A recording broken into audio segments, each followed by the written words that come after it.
This is the second session on stages of the path to enlightenment.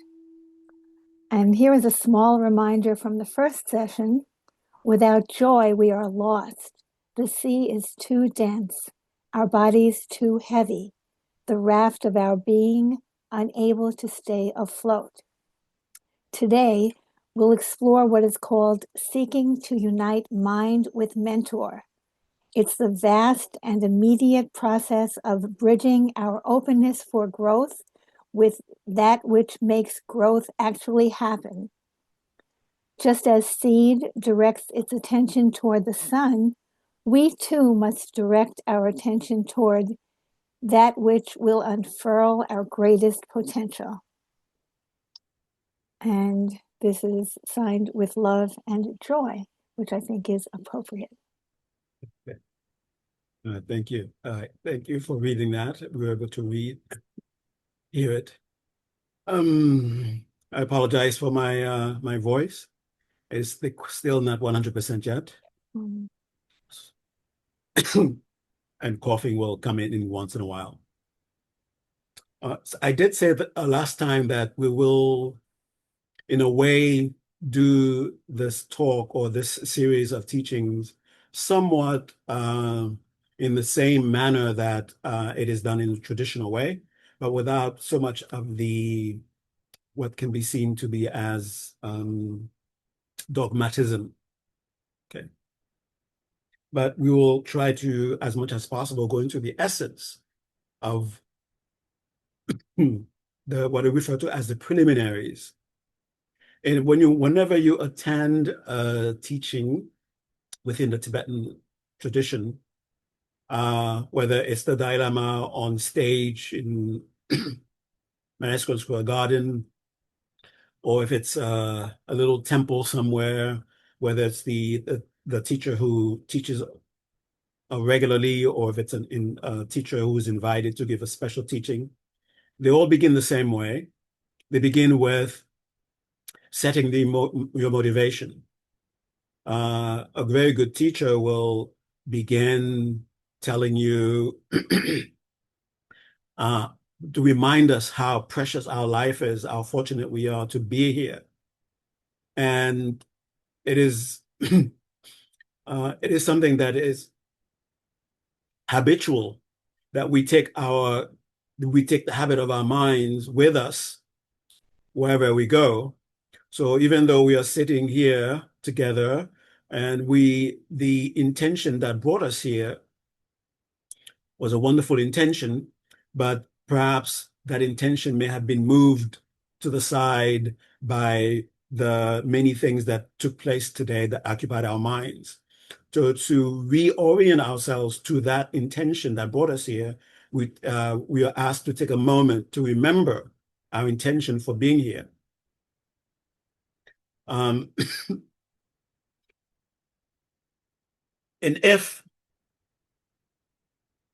the thing is to be honest with whatever the intention is. And if you find it to be not the best intention that you can come up with, then this gives you an opportunity to address it. But don't try to pretend, I have to say, that you have the highest intention that is written in the text to have, and it becomes just saying words rather than actually touching your heart to see exactly where your heart is, and then be able to direct it.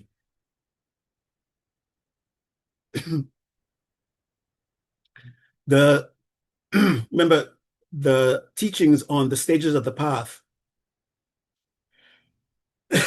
Even though there are many translations available, there are many teachings available that you can find online on PDF for free, or you can listen to YouTube channels on teachers who give these kinds of teachings. It gives the false appearance that this is not rare. This is this is something that you can find anytime, and because of that, it may make us develop a bit of procrastination, and also not being able to value it the value, not being able to see the value that it truly has. Always consider, don't think of the path as some foreign thing that you're being asked, that you're being lured to enter. Whenever you witness and you acknowledge there's something happening in my life that I needs to change, that is an acknowledgement that you're on the path. And the means that will make this change possible, that's the path, that's the teachings. And these teachings are scattered all over the place. And the stages of the path is the first time that they are collected in one place. So that when we encounter something that is of value to us at a certain time along the path, we'll be able to recognize it. And the confusion that could happen when we read something over here and then we read something else over there, they may create confusion. So to help us be able to not fall to these kinds of confusions, that's what the teaching on the stages of the path is about. So if you witness, for example, that your intention is mere, you just like to, you're like a spectator. You like to be entertained. It's for entertainment. Not being able to connect to your intention to some higher intention other than being entertained. I have to say, you will not be entertained here because I'm not funny. I don't have a great voice, so you will not be entertained. But the thing is with that is perhaps that is the motivation that we can have access to, where we feel that if we are entertained, then we will connect with something that is meaningful to us. Being entertained is what is the only thing that we can connect to that is meaningful for us at this present moment. And you will notice that it's not only when you come here that you come with the intention of being entertained, it is an intention that you take with you everywhere. And because this intention interrupts, it creates distraction, then we will not take many things seriously in our lives. Now, taking things seriously doesn't mean to be uptight about it, but to actually allow ourselves to see the value of what is being presented to us. All right. When we talk about the topic for today, which is considered to be the root practice, which is considered to be the starting practice within the Gelugpa school of Tibetan Buddhism. It is considered to be the basis out of which everything in your path is dependent on.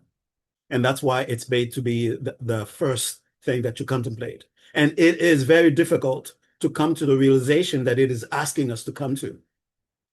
So while we are seeking to get to the realization that it is asking us to get to, we will do the other practices that are on the path.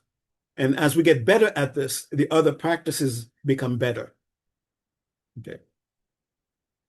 So think about what your actual intention is. Why you are here? Why are you attending this?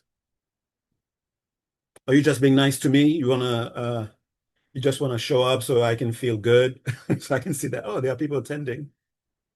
That's a good intention. But it's not the best intention that you can have. The best intention to have is that deep within you, you're searching for something.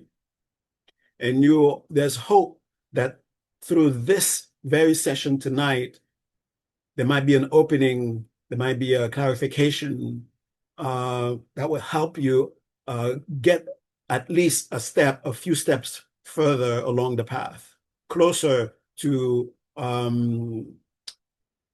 true contentment, closer to a true sense of satisfaction with life, with true sense of meaning.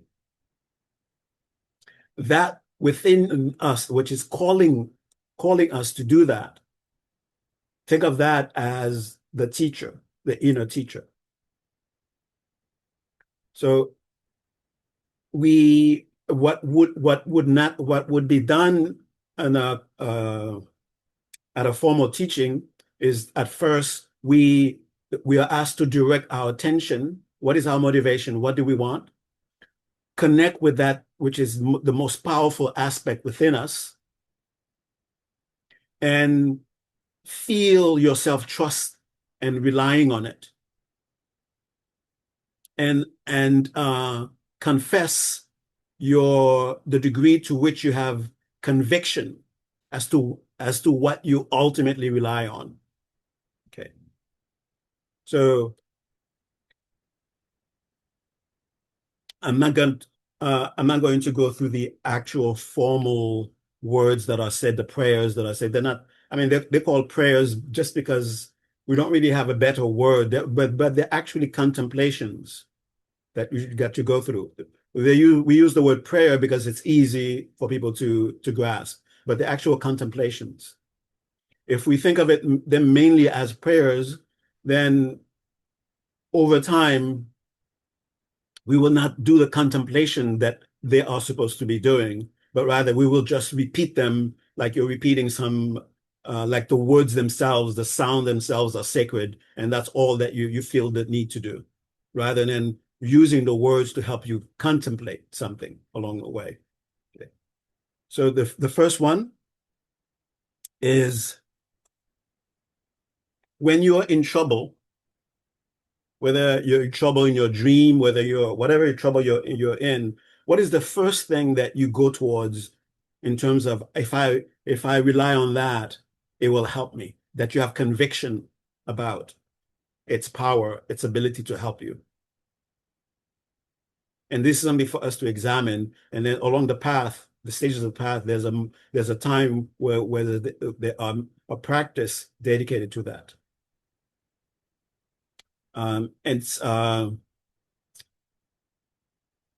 So to the highest potential that is possible, to the means of achieving that, to the community of those who are dedicated to doing this, I place my trust and my highest reliance.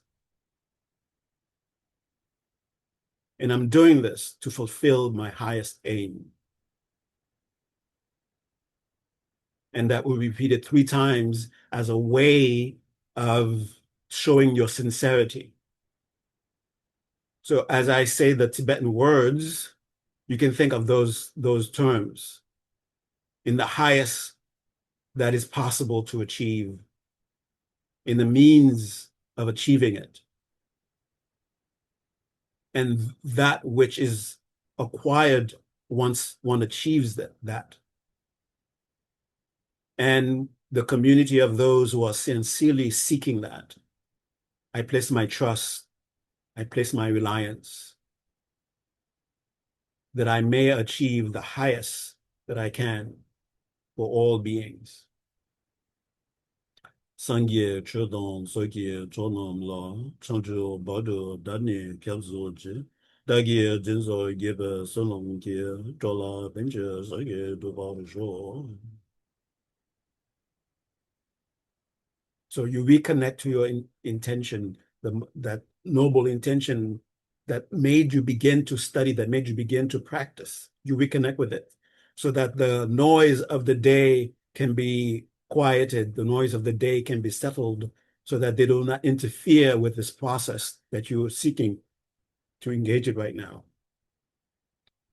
And the next thing that is usually done, and sometimes they do other things, but these are the 2 things that are definitely always done.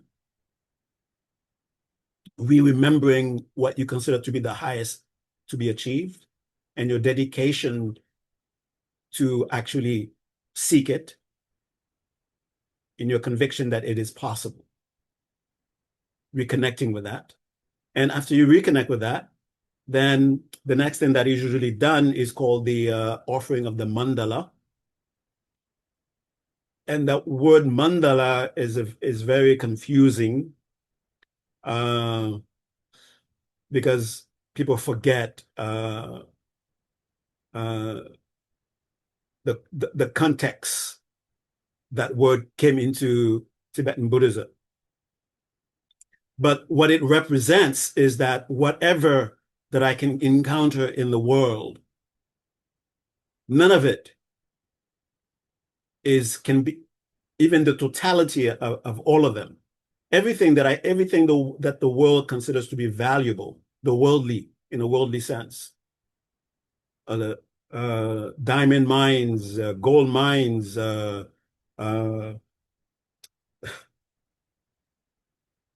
works of art, the best cars, a fleet of cars, planets, solar systems, all these things that we can find in the physical world, when we compare them to what we are seeking, it is not enough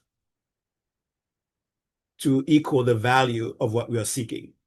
So everything that we consider to be valuable in the world, we are placing it at the disposal of the means through which that will help us achieve the highest that we can achieve. So that's what you're supposed to be thinking about, contemplating when you're reciting the mandala offering.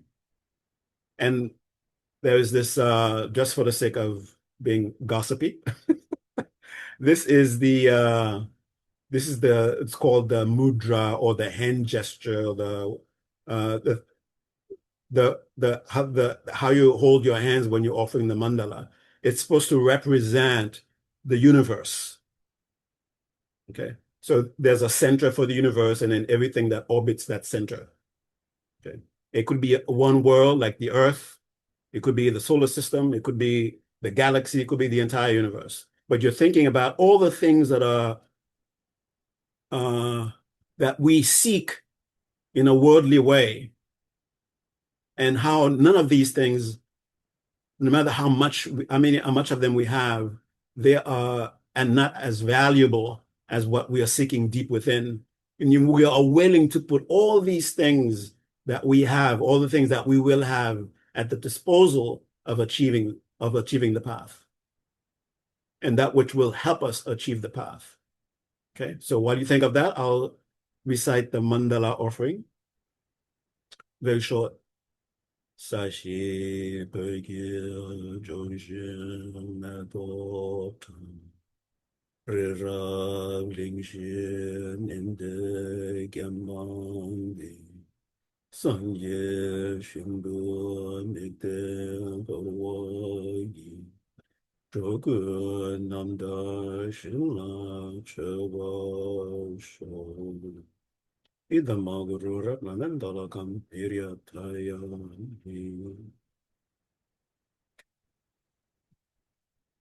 way to think of it is, whatever that I value in the world, I put them all at disposal of achieving the highest that I can achieve.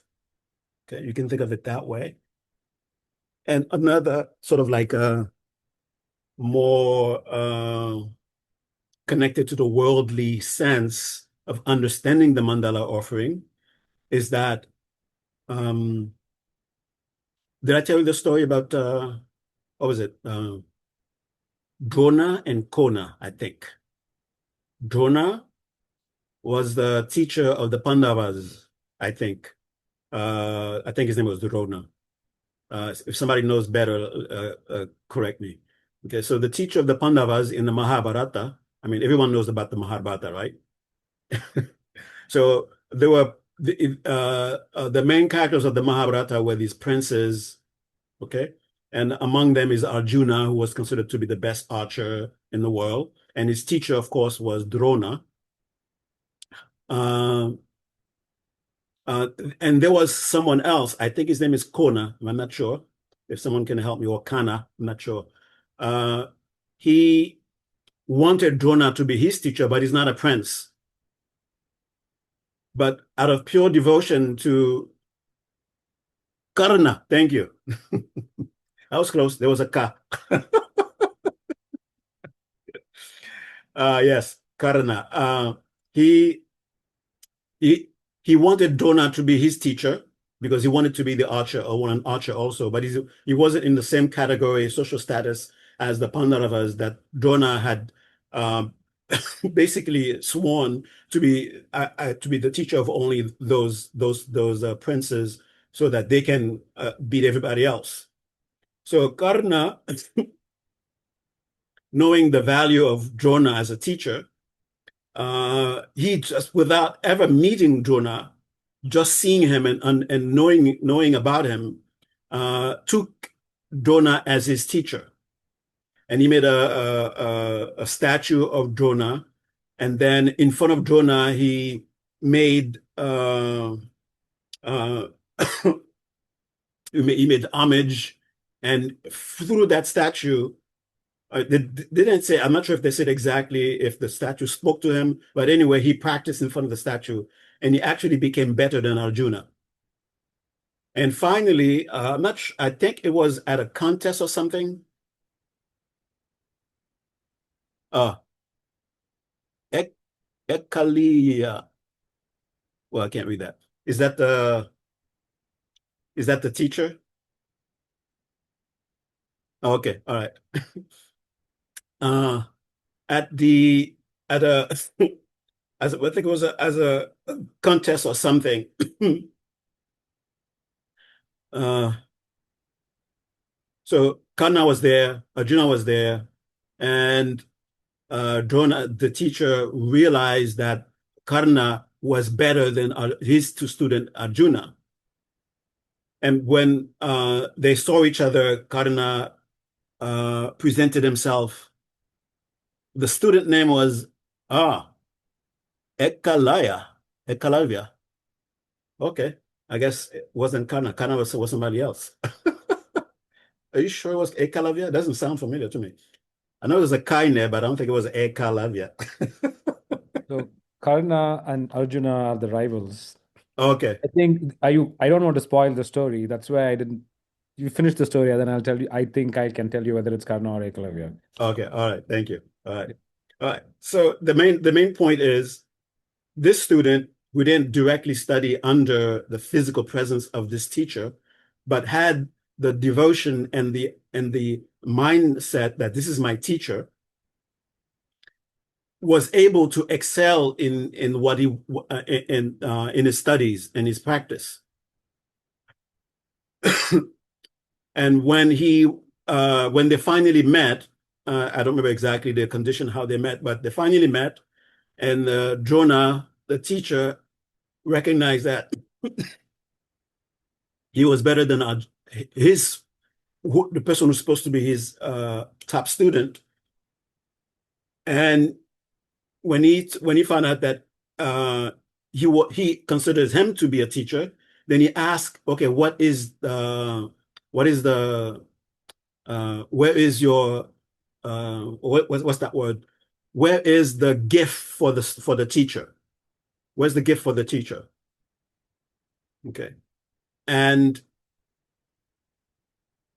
of course, he was willing to give anything to honor the teacher, to show his how he values the teacher. And and the teacher asked him for his thumb, which is like, basically putting an archer out of business. And without hesitation, he cut the thumb and he gave it to him.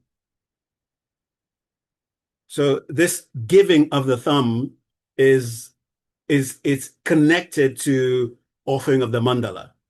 What you're giving me, there's nothing in the world, what the teacher is giving me, helping me to achieve the highest that can be achieved, is higher than anything that I can that I have in the world. So the offering the mandala is not offering your thumb. You don't have to cut up your thumb, but you can think about everything that you own. You're going to put it at disposal in the service of the path. Okay. All right. So that's why the mandala offering. And there's a point where we'll get into the explaining more details about the mandala offering. It's much more interesting than, put your fingers this way, this is that, much more interesting than that, okay? When we get there. All right, so let's dive into what we do every other Thursday.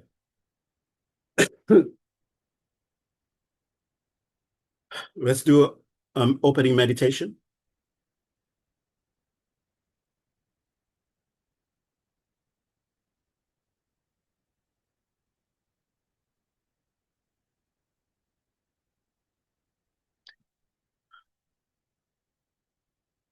So make sure your body is conducive to meditation, that it is comfortable and stable.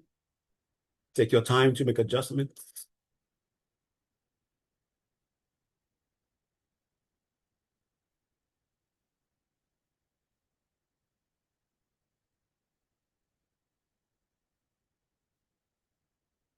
And once you feel confident in the body's readiness to enter meditation, bring your attention to the breath.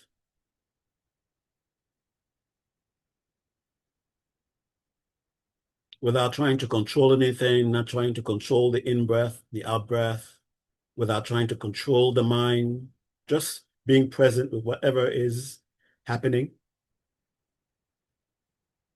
and making the breath the center of everything.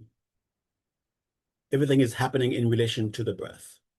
The sounds you're hearing them while you're breathing in, while you're breathing out.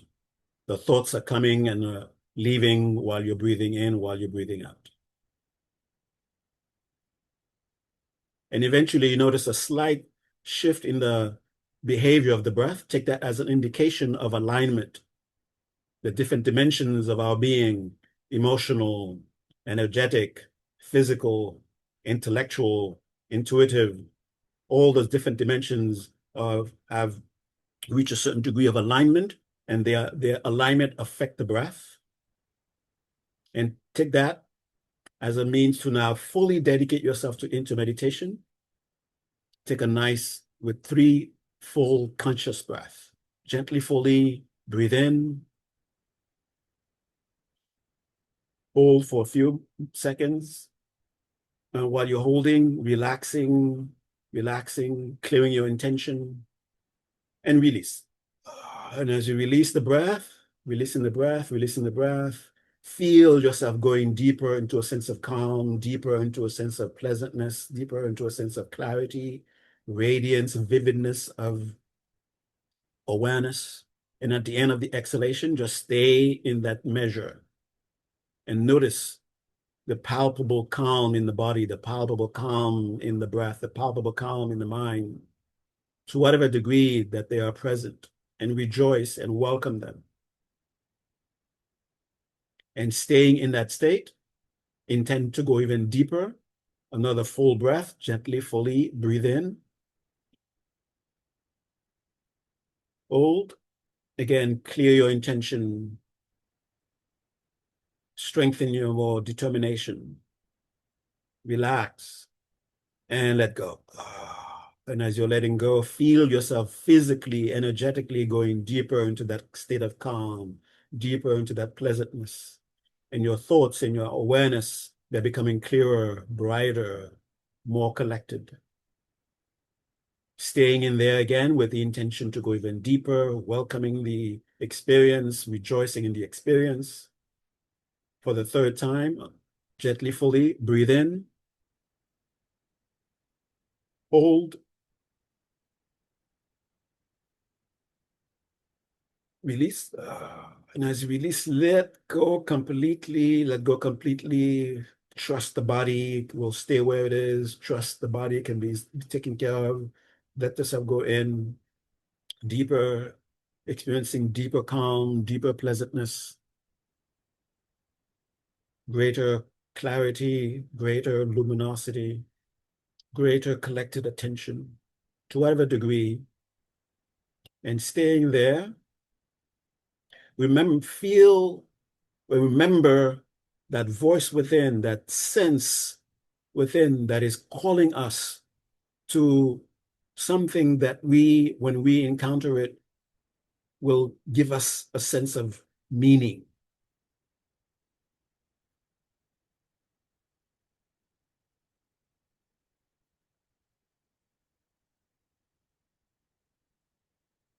A sense of having arrived at a sense of wholeness.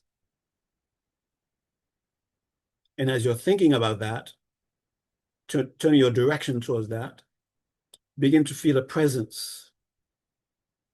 You could say it is your own innate potential,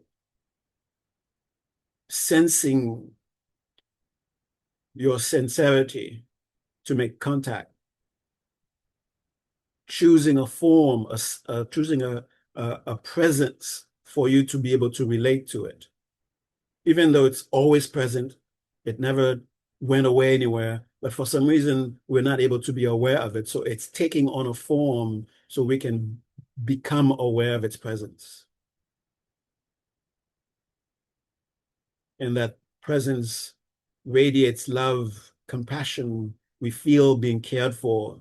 We feel being seen. We feel being understood. We feel free to be ourselves. And it is shining like a sun, but the rays are not burning. They are loving, embracing, pleasant, blissful.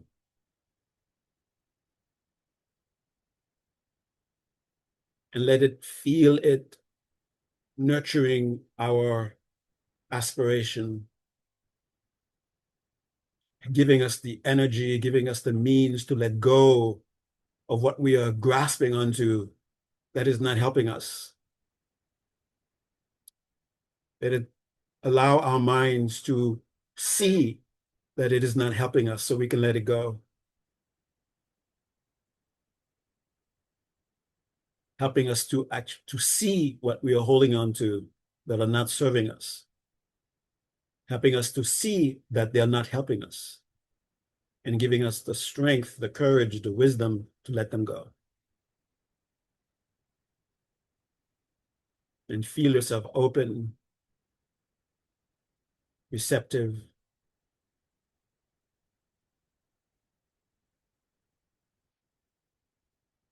making space for that capacity, that potential within us to grow.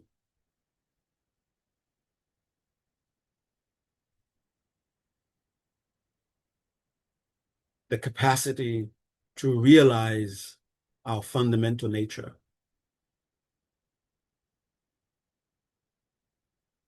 And whatever provisions we need to make that possible, we are being filled with them.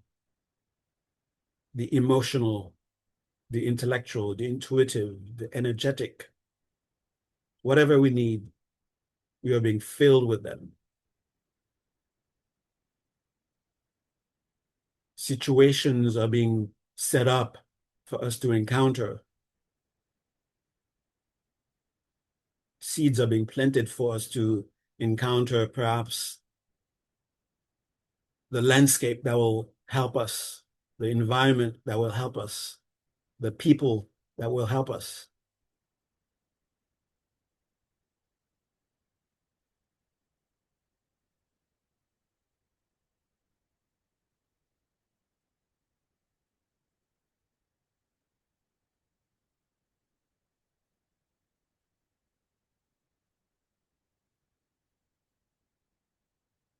So think of from the phrase from the email, as the seed turns towards the sun, so its full potential can come to, can ripen.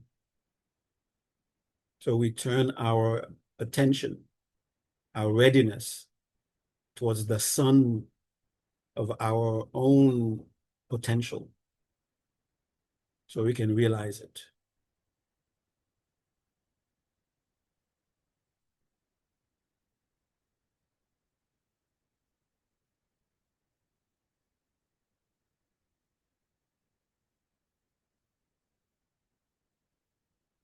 And get ready to come out of the meditation. Take a nice deep breath. Hold it.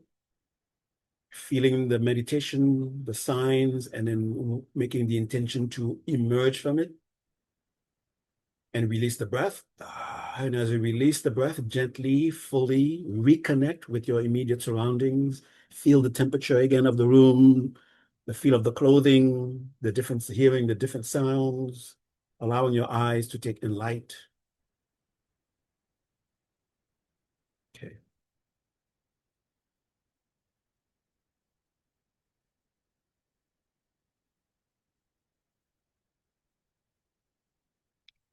I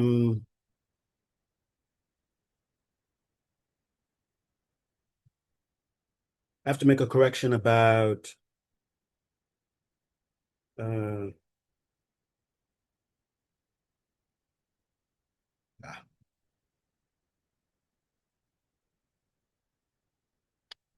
the text that I mentioned that the Dalai Lama the Dalai Lama wrote well, the Dalai Lama doesn't really write books, but transcripts of his teachings turn into books.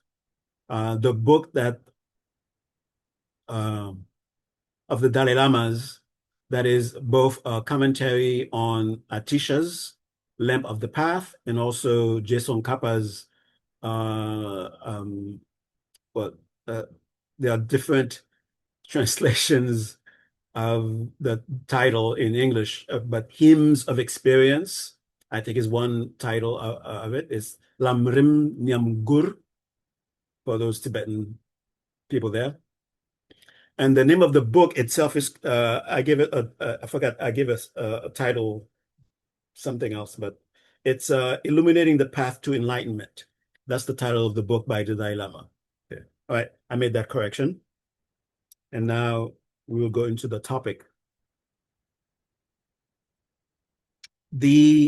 What is it that last time we talked about you're about to go on a journey and you need good provision so that you can actually reach your destination. And one of the provisions that is necessary so that you can continue, because you will encounter different terrains. So for to help you with the different terrains that you will encounter, hot terrain, rocky terrains, slippery terrains, so you need a good pair of shoes. And the analogy for the good pair of shoes is you need joy. And this is actually not the actual first contemplation on the stages of the path. The very first stage of the path, you could say, perhaps within, remember, the stages of the path, the teaching of the stages of the path is something that is absorbed in all the different schools of Tibetan Buddhism. It's not just because you hear stages of the path mainly being referenced with the Gelupas. It's not only the Gelupas. All schools of Tibetan Buddhism have some aspect of the stages of the path where they say, do this meditation, and then that will be a foundation for this, and then do that, and that. Okay.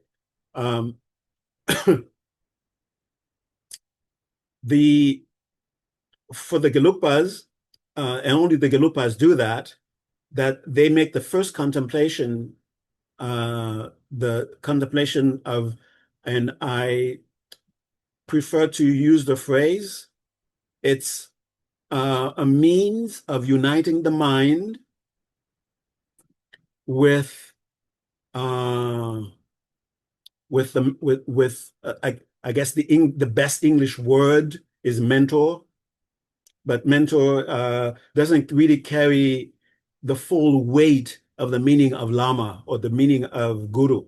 So we have to go to those two words a little bit to get the full meaning, to get the full appreciation of what is being referred to, okay, as the teacher. Lama is a Tibetan direct translation of Guru. Ma means heavier than nothing. So there's nothing heavier than this. There's nothing higher than this. So that's what the word lama means. So higher than this, no higher than this, nothing higher than this. Okay. And the way to understand it in a way that would actually help us on the path is that there is an encounter that we need to make. And that encounter doesn't necessarily have to be a physical encounter. It could be a completely inner encounter. There are many great teachers whose great encounters were totally internal. Okay, but these people are people who were open to any manifestation of this great encounter, whether it is physical, whether it is a group, whether it is one individual, several, whether it is an internal, whether it is a combination of these things. So we have to be open, completely open to that.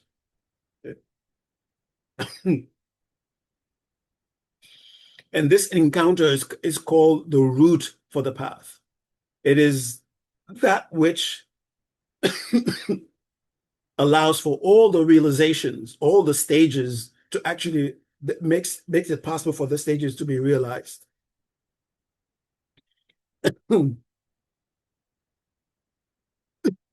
Sorry, there, and I'm hesitating to immediately blurt out what it is, and you all know it, because of the unfortunate misunderstandings that have crept out. And if I say the words that are associated with the misunderstanding will be prominent in your mind and may not make space for new information. So I'm not saying those words so that the activity of the mind will not interfere. Okay. Instead, I'm going deeper. I'm trying to go deep into just the meaning. And then you can extract from the meaning, and when the words come in, the meaning will be there for you. Okay. There's something that we need from the very beginning of the path that will help us all the way to the end. It is an encounter that we need to make. That encounter can be internal, it could be external, or it could be a combination of the two. Okay.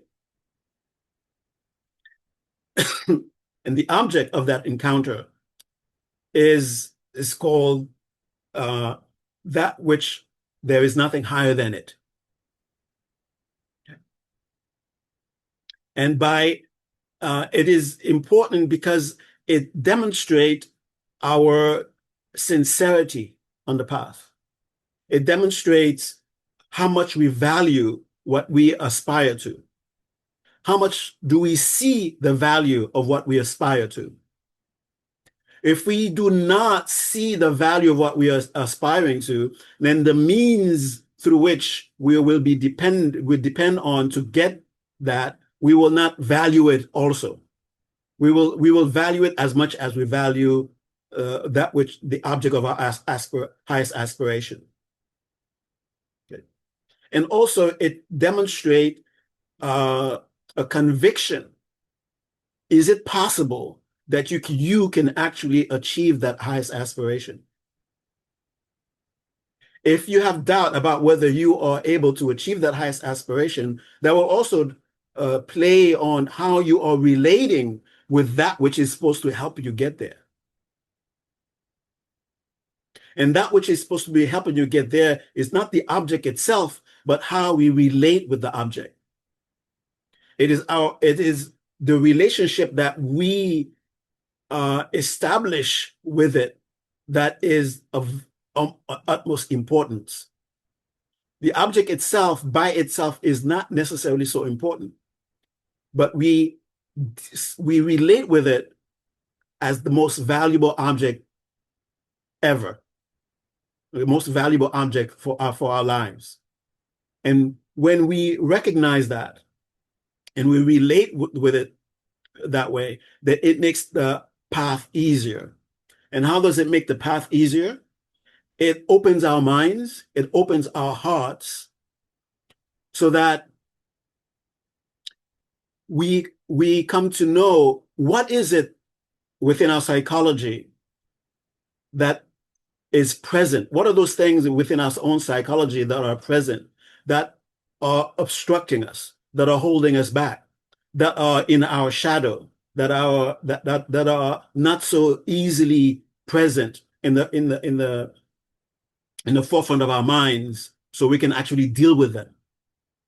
And those things that we think we are seeing, which are obstacles, which are obstructions, why is it that we feel at times powerless to deal with them? How do we get over those obstacles? How do we overcome them? It all depends on this relationship. And this relationship depends on two things: valuing, acknowledging the reality of what we are seeking, valuing it, therefore. And because of this, we value it, then that which we see as helping us to make that connection to it, we will value it also, and we relate to it in a way that it will fulfill that for us. Okay. So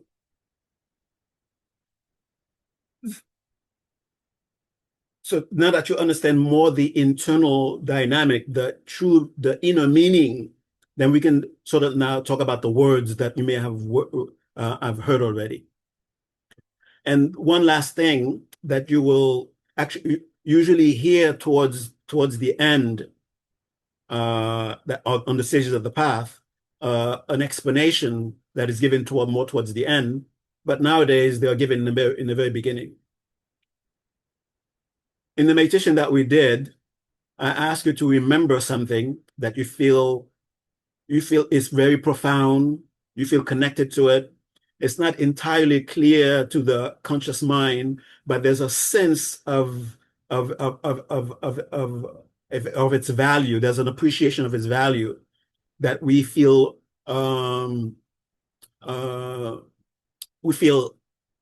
if we connect to it, it definitely will be to our benefit. Okay. In the later teachings, it is said that our own the basis of our being, the most fundamental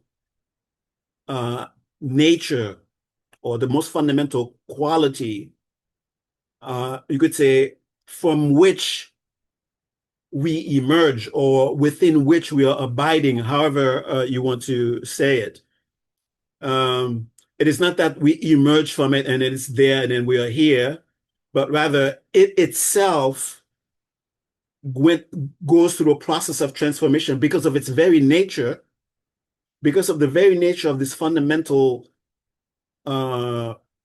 this fundamental property. It is able to appear as the way we are. And the way we are appearing at the moment, you could say, is an extension of it. It is it itself appearing that way, but this appearance is not the full expression of what it is. So right now, you could say it has molded itself into an appearance of being limited with a physical body, limited with a certain kind of mind, limited with a certain kind of connection to the world.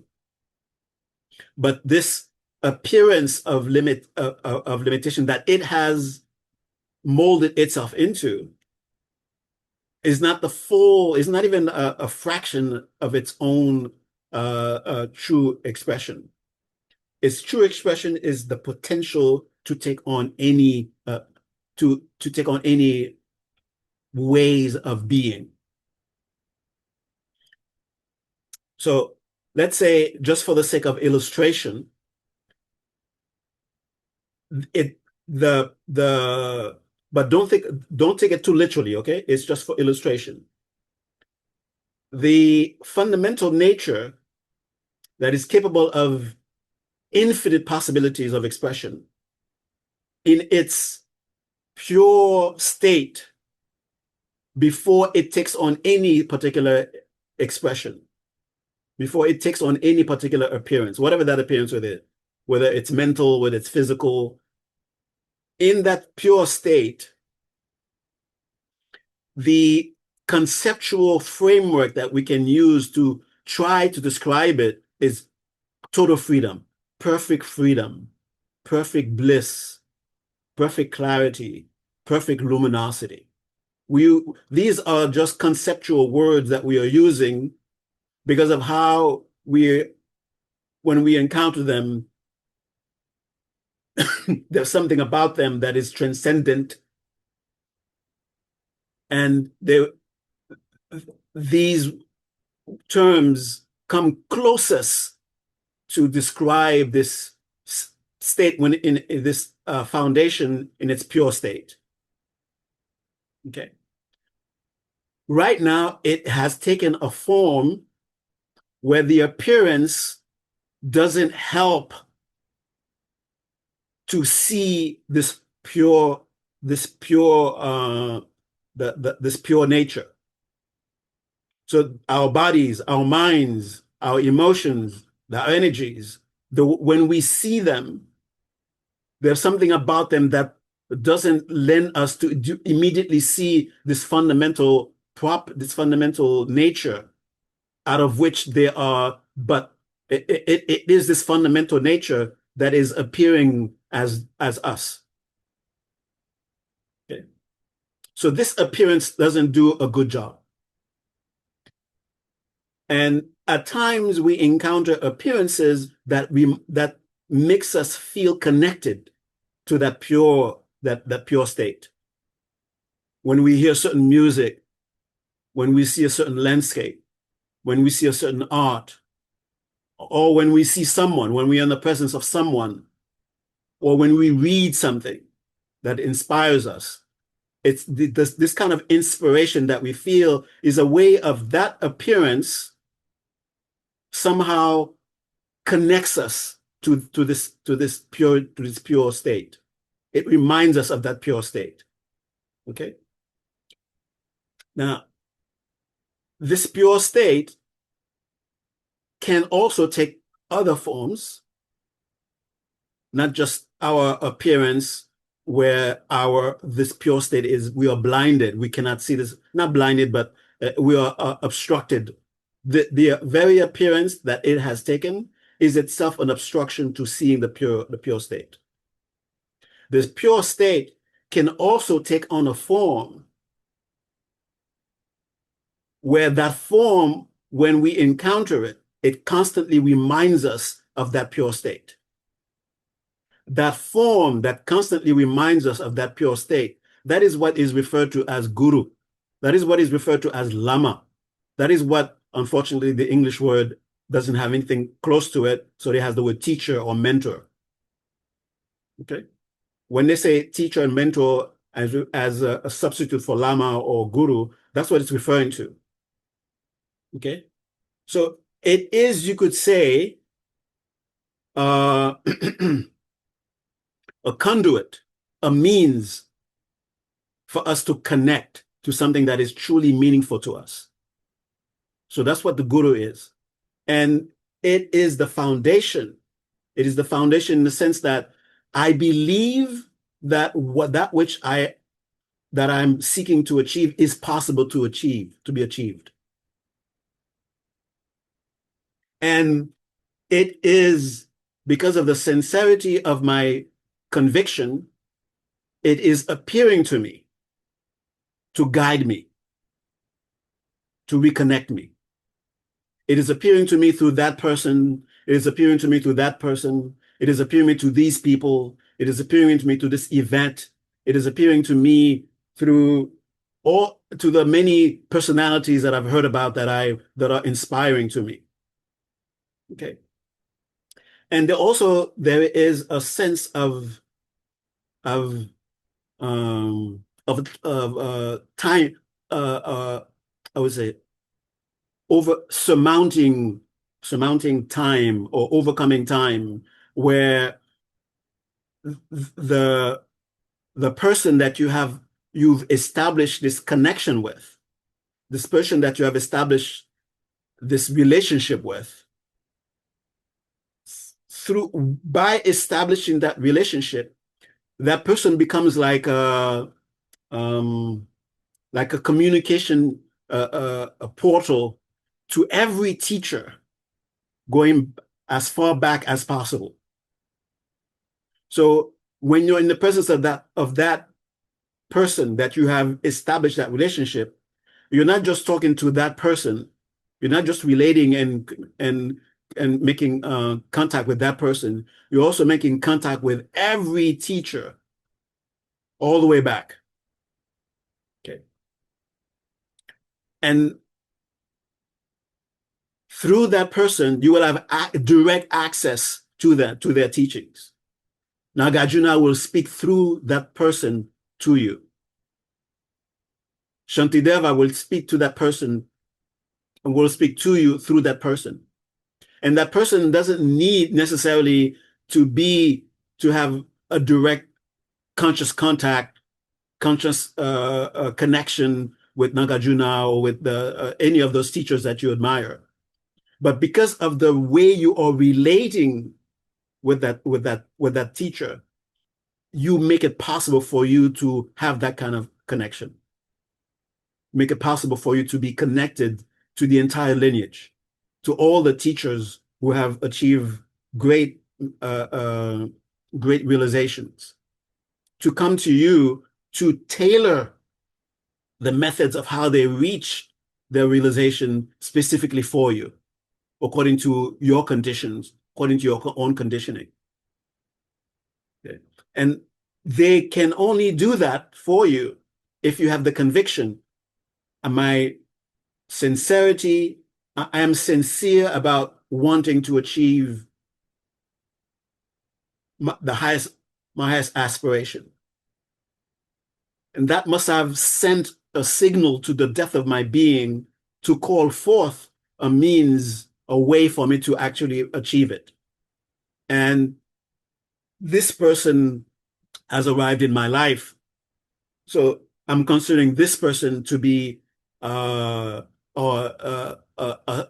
envoy, someone sent by my own enlightened potential to help me realize my enlightened potential. And when you have this, you go through this contemplation over and over again, examining the sincerity, examining your conviction, and then connecting it to the encounter. Okay. And eventually it will become natural for you to, when you're relating with this appearance, that you will immediately use that appearance to connect to all the enlightened ones, to all those who can help you. And in this way, you can have what are the necessary components, necessary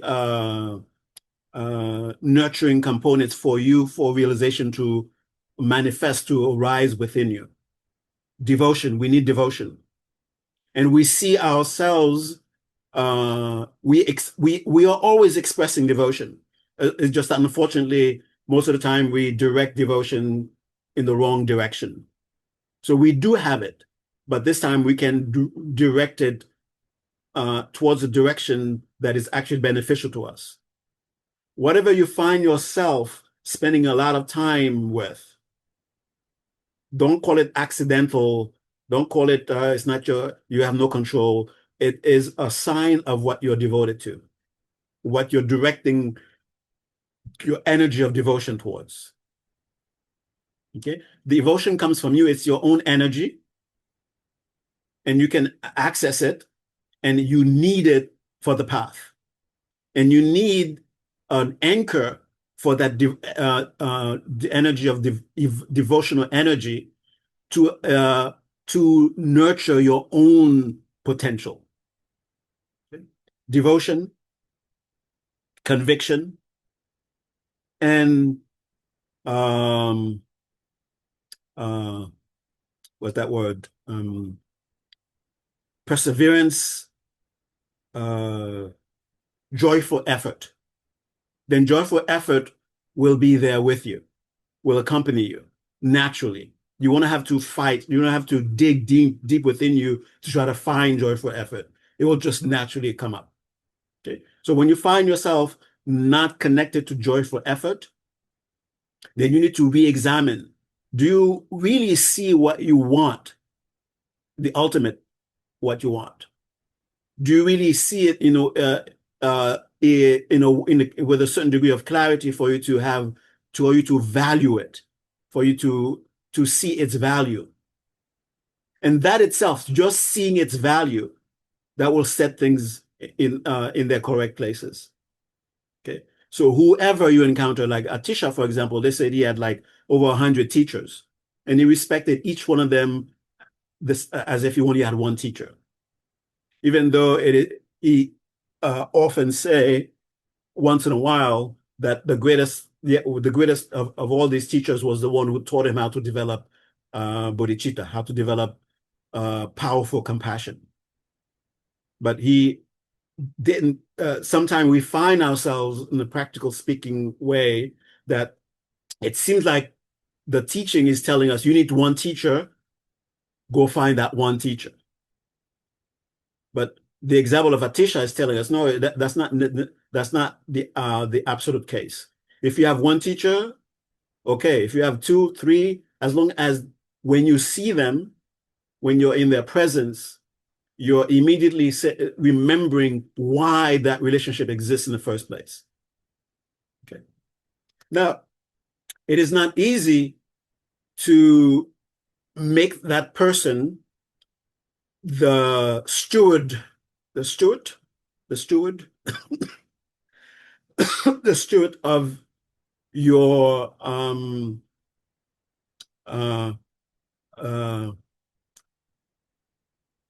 to be the one who embodies who is the object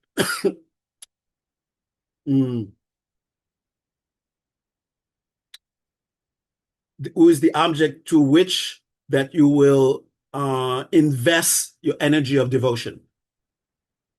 Okay. If you encounter someone and that person is said to be by many, or this is the one that for you to invest your energy of devotion to, but you don't feel any sense of you don't feel a connection to that person, you don't have to force it. You can respect the relationship, and you will encounter many teachers, but there will be one or more who give you that sense of this is the one. This is the door for me to connect to all enlightened, to connect to all the realized ones. And then you treat that person as though you are in the presence of all the enlightened ones. Forget about the personality of the person. Chogyam Trungpa, for example, a very controversial teacher who probably a few of the qualities that you are supposed to see, like the basis that is the person or the personality upon which you will invest, okay, this is the means for me to connect to all enlightened ones. Okay, that this will become teacher for me. You must see something from them for you to be able to do that with sincerity. You must see that as far as you're concerned, they are moral, they are ethical. As far as you are concerned, they display a certain degree that they are practicing what they are teaching.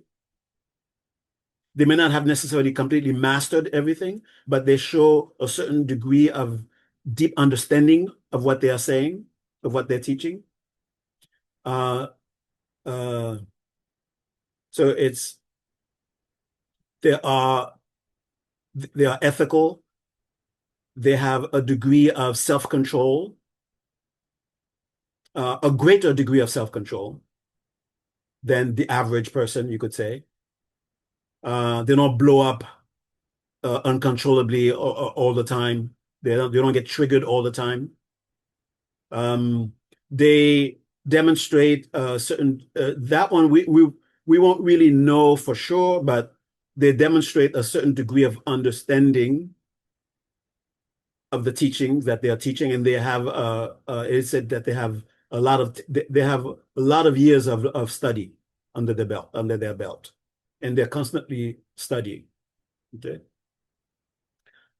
They have and one of the most important qualities that you're supposed to see, witness from that person that you are evaluating whether this person is a proper basis or not, is that they actually have compassion. They actually care for the people that they are teaching. They're not teaching out of vanity. They're not teaching. They're not giving teachings for fame, but out of true compassion, out of true care for the people who are listening to them. Okay, and that is considered to be.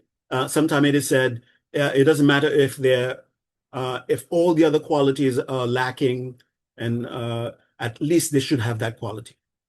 Okay, and of course, they should know the subject a little bit better than you. I mean, that's the reason for you going to them in the first place. They should demonstrate that they understand the subject better than you. Okay. Okay, these are the main qualities that you're supposed to observe so that you can say, okay, I can make this person the basis for me to say, this is teacher, meaning this will be the focal point where all the enlightened ones will communicate to me. This is the focal point. This is the point where all things come together. What's called that?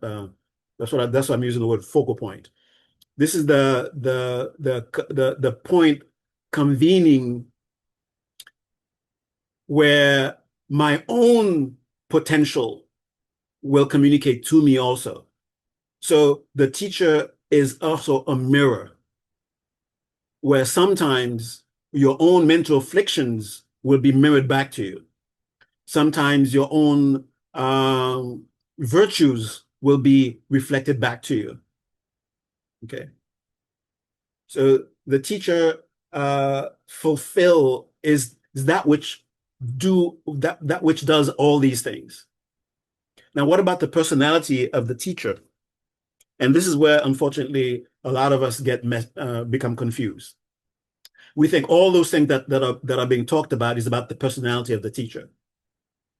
In many of the many sutras, the Buddha himself gave a teaching called the Four Reliances. Okay, and it has to do with your relationship with the path. Begins with the teacher, where it says rely on the dharma, or rely on the teaching rather than the teacher. Yes, through the teacher you will get the dharma, but don't pay too much attention to the personality. And of course, some personalities are just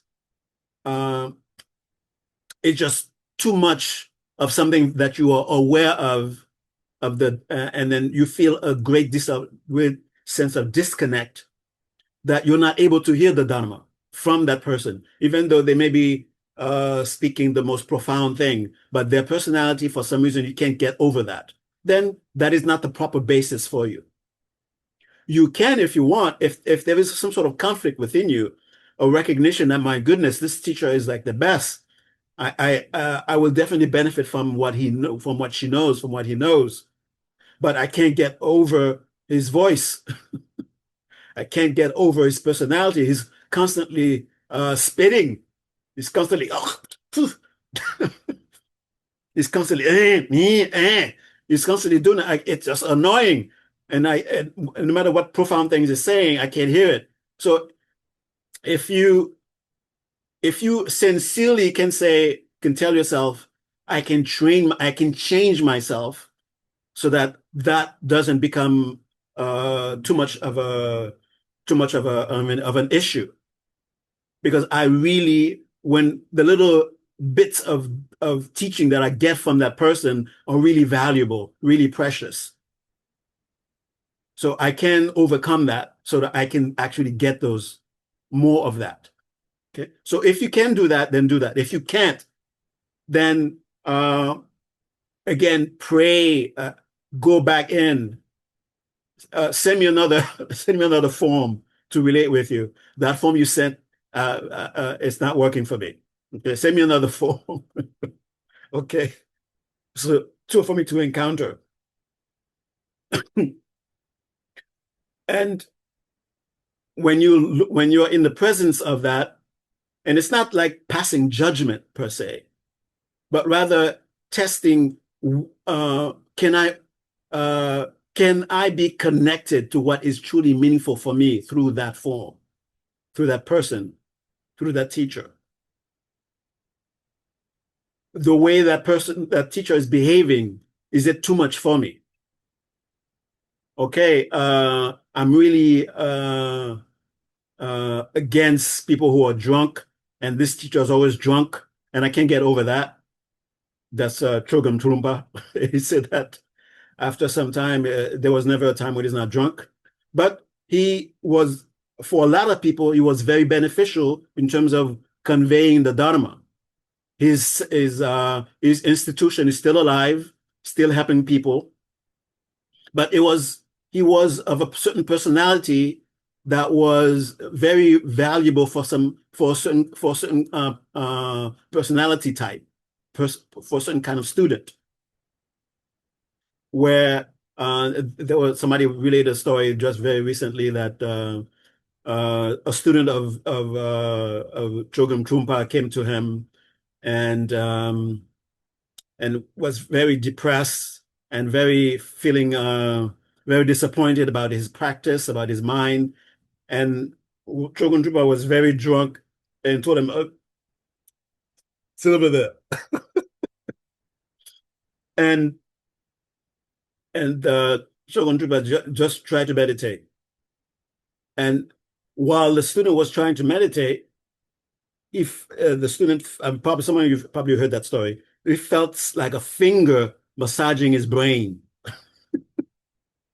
and like certain points were being pressed, like certain parts of the brain was being massaged, and all of a sudden he achieved a great degree of clarity that he's never achieved before. Okay. Now, if he was focusing, oh my goodness, that guy is drunk, how can that guy do anything? He will not be able to connect to, will not be able to make that connection that actually helped him. So you see, it's a lot of it is dependent, not necessarily on the teacher's behavior, but on how the student is relating. Of course, the teacher you need to witness that the teacher is qualified for you. It doesn't matter if the teacher is qualified or not. You must witness that the teacher is qualified for you. Then the teacher becomes a proper basis for you to put the responsibility of, this is my teacher. This is my connection to my highest aspiration. This is the means to it. Okay. This is and the beautiful thing is, from the very beginning, the word for teacher was Kalya Mitra, or Kalya Mitra, or Kalya Mitra. Anyway, we are westernized as Kalya Mitra, which is a friend on the spiritual path, a spiritual friend. That's the name. That's what the teacher is, a spiritual friend, someone who is accompanying you on the spiritual path to help you on the spiritual path. Okay? And that's what actually the word geshe means. Okay, it's a translation of Kalya Mitra. So someone who has studied long enough, as proving themselves in their studies, proving themselves in their practice to be a spiritual friend, and they're given the title, now you are geshe, now you are a spiritual friend. You are a proper spiritual friend. Okay. So you must see the qualities in the teacher and then what helps you to, and the realization that you're supposed to have with this meditation is called proper reliance on teacher. That's what the meditation is called. So how to rely on the teacher inwardly, how to rely on the teacher outwardly. When you're physically in the presence of the teacher, keep that in mind and then be as respectful as you can be. Because if you've established this is the means for me to achieve the highest aspiration, and you're not respectful to it, then you're not being respectful to the means of achieving your aim. You're being disrespectful to your own aim. So by being respectful to teacher, you're not just being respectful to the personality, you're being respectful and showing how you value your highest aim. So that's proper reliance physically, and proper reliance mentally is to constantly remind yourself, I'm sincere in my aspiration for the highest, what is the highest for me.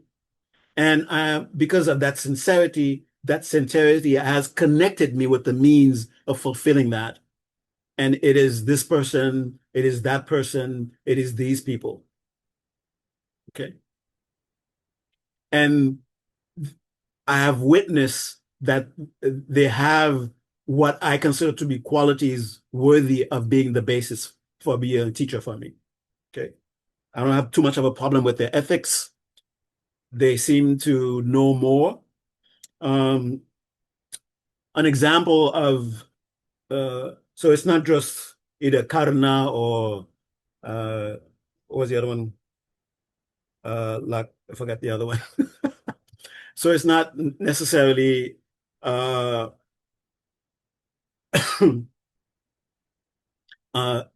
advantage, the benefit received from that relationship is not necessarily with where there's a physical encounter, okay, or where there is actual words being taught, words coming out of the teachers going to you. The teaching could occur with body language. The teacher could occur with, like, for example, with Chogyam Trungpa sitting in there with that student, where there's no word being spoken, just the presence. And because of that, because of the way we relate, our minds become open to transformation. And transformation can actually take place, because that's the whole purpose of it, is for that transformation. And what are we transforming? We are transforming this appearance, which is this purity that has been molded. We are transforming the appearance to a direct realization of that pure state. We are transforming the appearance, which is appearing not to, which is an appearance which seems to be an obstruction, a veil hiding our true nature. We are transforming it from being a veil to a direct experience of our true nature.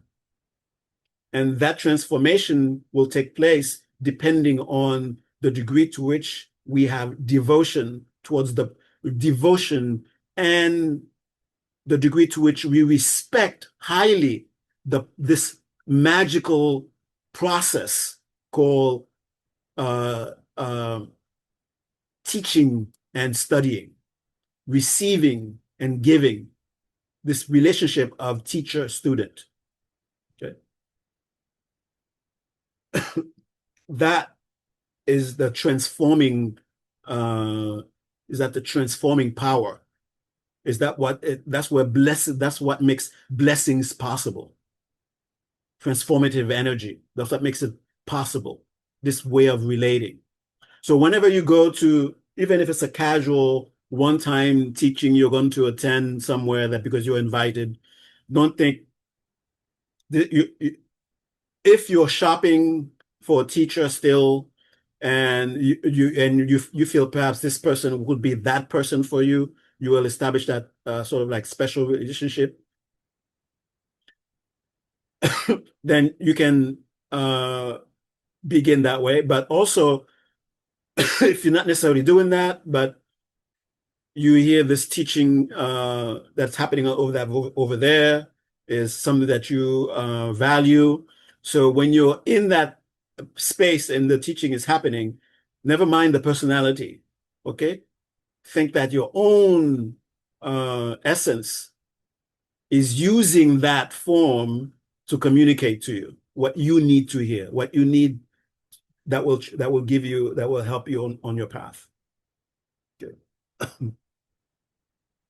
An example I wanted to say is Chongla Rato Rinpoche.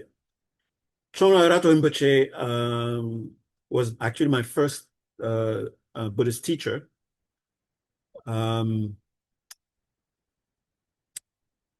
His main disciple, if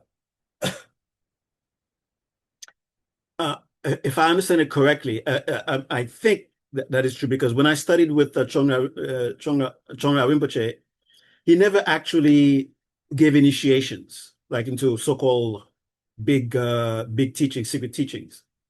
He would ask someone to come to do that instead. And Nicky Vreeland was considered to be his like main top or number one disciple, you could say, heart student. The teachings that he received from Chongla Rinpoche weren't necessarily Chongla Rinpoche opening a book and then and explaining the book to him, but just living with him, being in his presence. So I mentioned the 4 reliances. I have to go back to that. So the 4 reliances are: rely on the Dharma, the teaching, not the personality, not the teacher. And rely on the meaning, not the words, because sometimes we get hung up on words. We prefer such a word being used instead of another word. But if we get the meaning, just go to the meaning. Just try to connect with the meaning.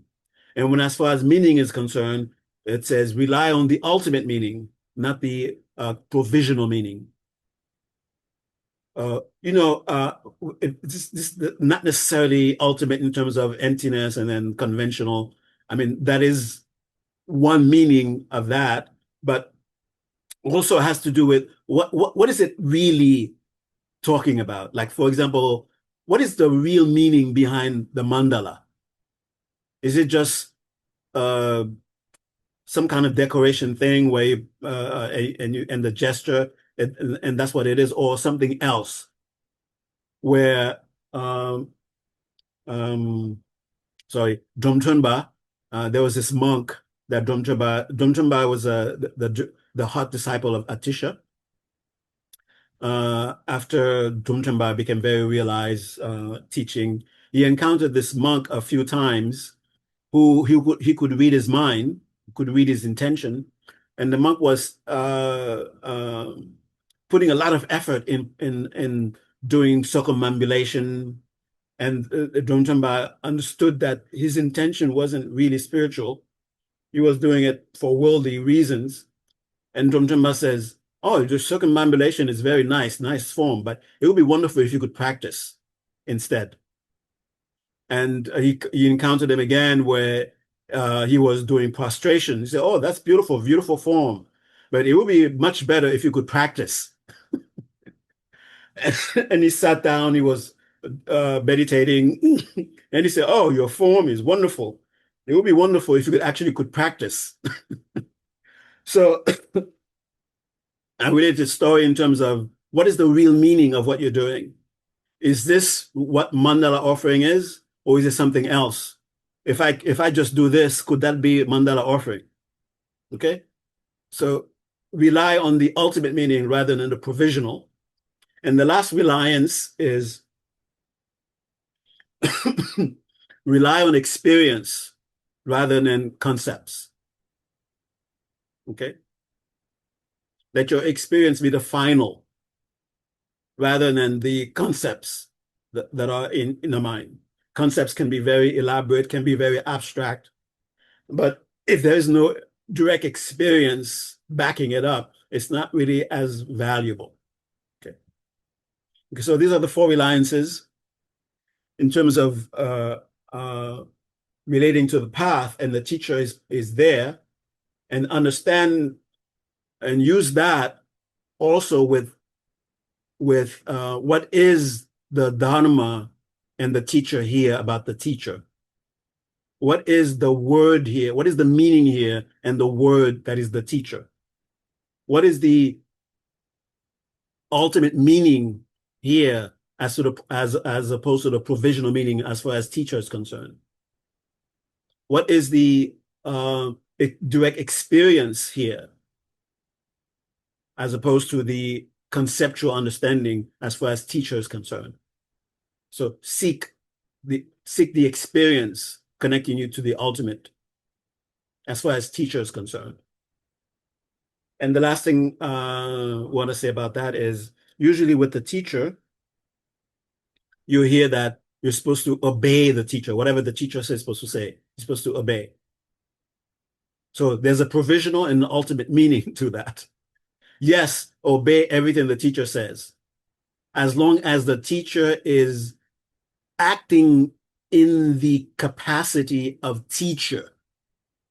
Whatever the teacher is saying in the capacity of teacher is for your benefit. So you must, to your best of your ability, practice it, carry it out. And if you look within yourself and you find that you're not capable, then you have to be honest and say, I am not capable.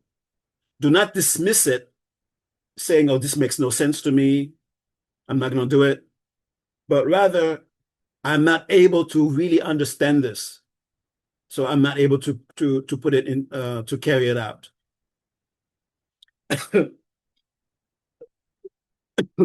And of course, not everything that comes out of the teacher is not necessarily the words that is the teaching.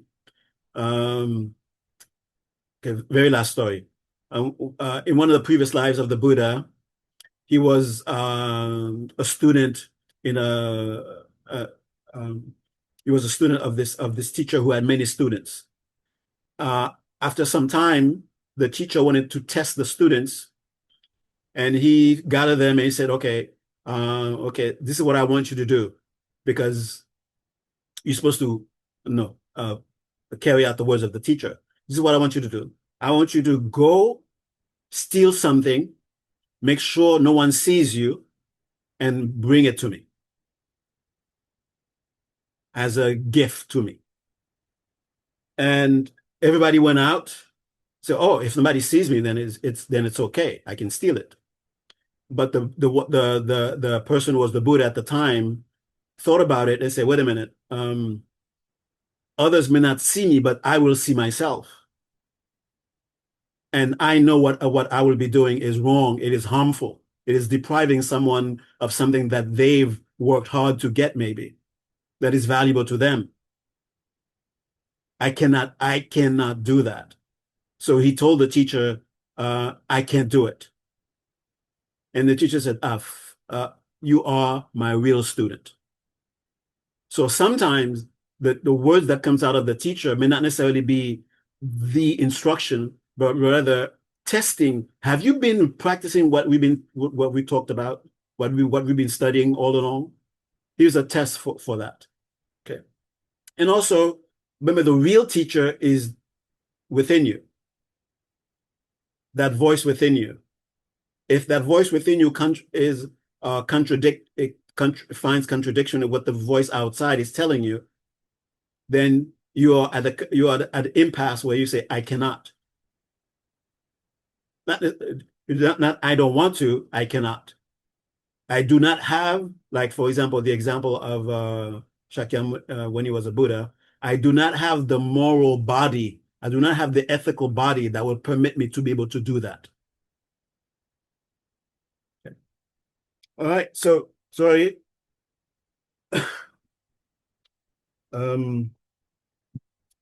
Took a long time. I talked about the teacher.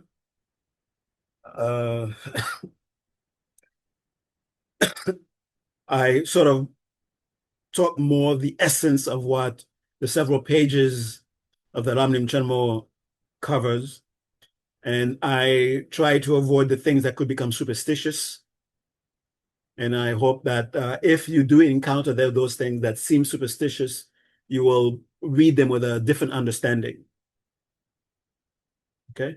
And we keep reminding yourself, this is an expression of my sincerity, this encounter. Okay. All right. If anyone has any questions or anything you would like to say, now is the time.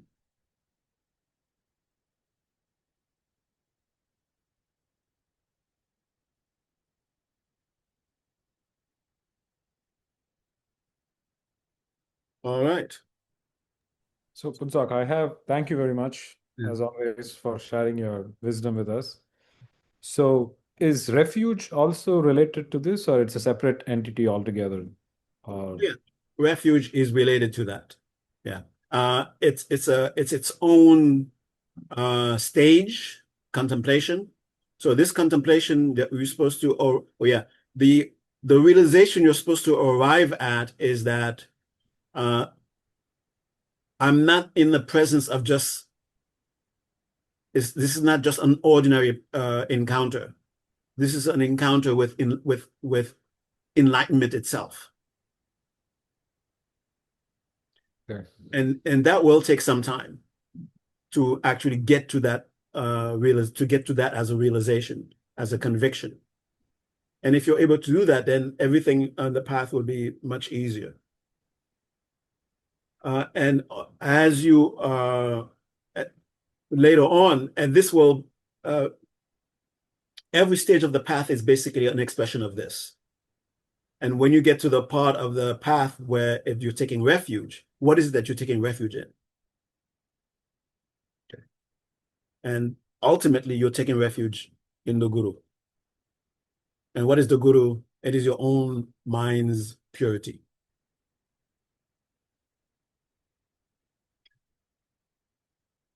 And it's such a magical thing. It can appear as a cat, can appear as my neighbor.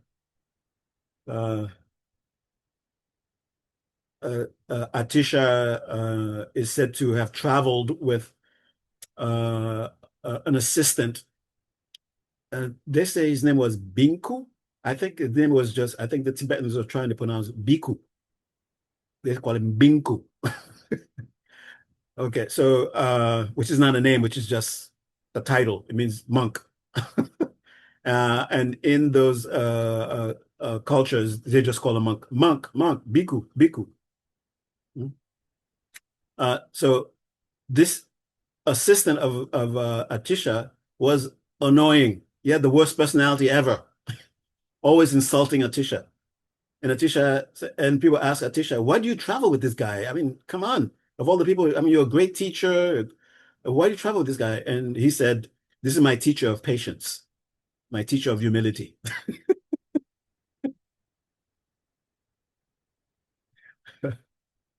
All right. All right. It's very late, so I have to let you guys go. Thank you very much for coming. And next time we'll meet, we'll continue with the stages of the path. Right. Oh, Musonda, you have a Yes, I just had one question. I think I missed one of the four reliances. So you said teaching, not teacher, meaning not the words. yeah. The four are rely on the teaching, not the teacher. Rely on the meaning, not the words. Rely on the ultimate meaning, not the provisional meaning. And rely on experience, not just concepts. Okay. Gotcha.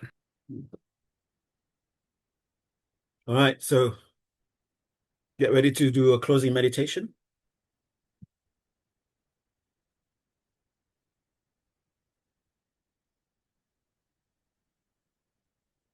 If you can recall the experience that you meditated,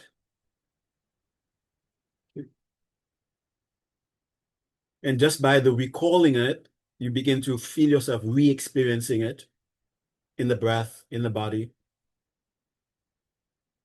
And as soon as you become aware of the re-experiencing of it,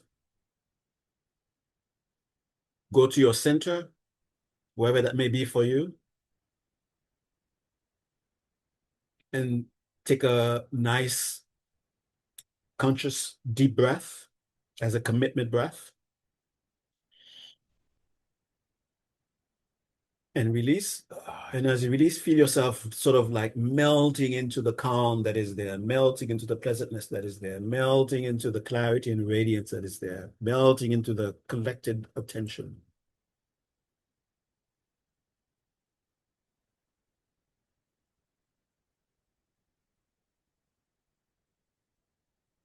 And we're going to do the same meditation we do every time we close. Feel all of us present in your space, in a circle. Feel the sense of me, how it is complex, how it is magical, mysterious, where the right hand helps the left hand and says, I am helping me. So in the same sense, we feel that for each other.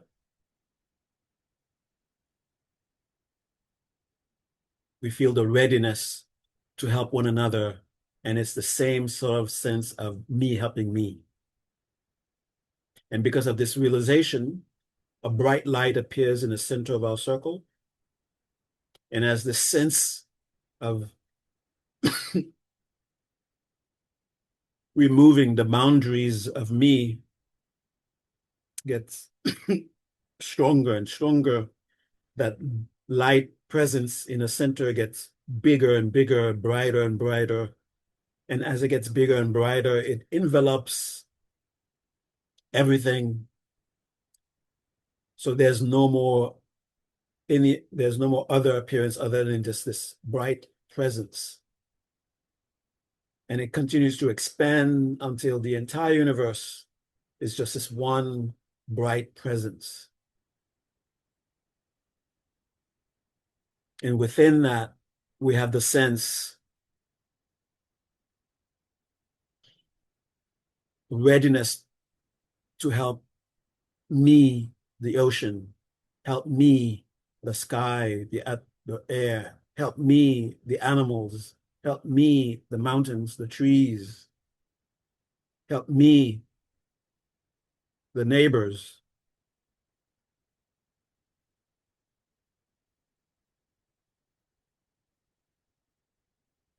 Now that this sense, this recognition is stable, we don't need this appearance to help us come up with this stable realization.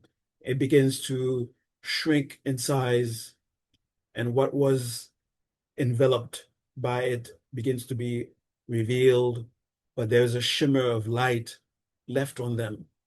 And the light comes in a center again.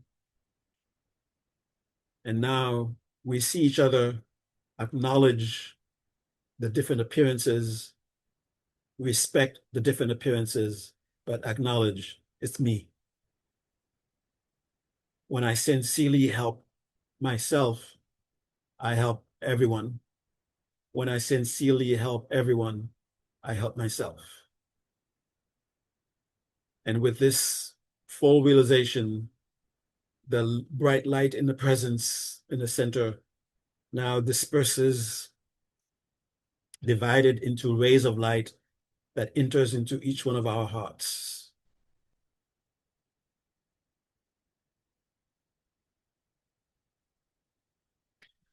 And feel the inner teacher.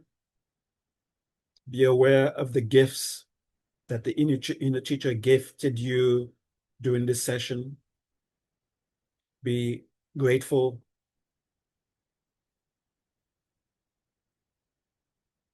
and to express how you value what you received. We make the mandala offering of thanks. Sashi Pekil Jungshin Nato Chum Rira Lingshin Yende Gyamba Sangye Shindu Mikte Borwagi Drogun Manda Shinla Chobar Shon Idam Guru Ratna Mendala Kamya Dayami.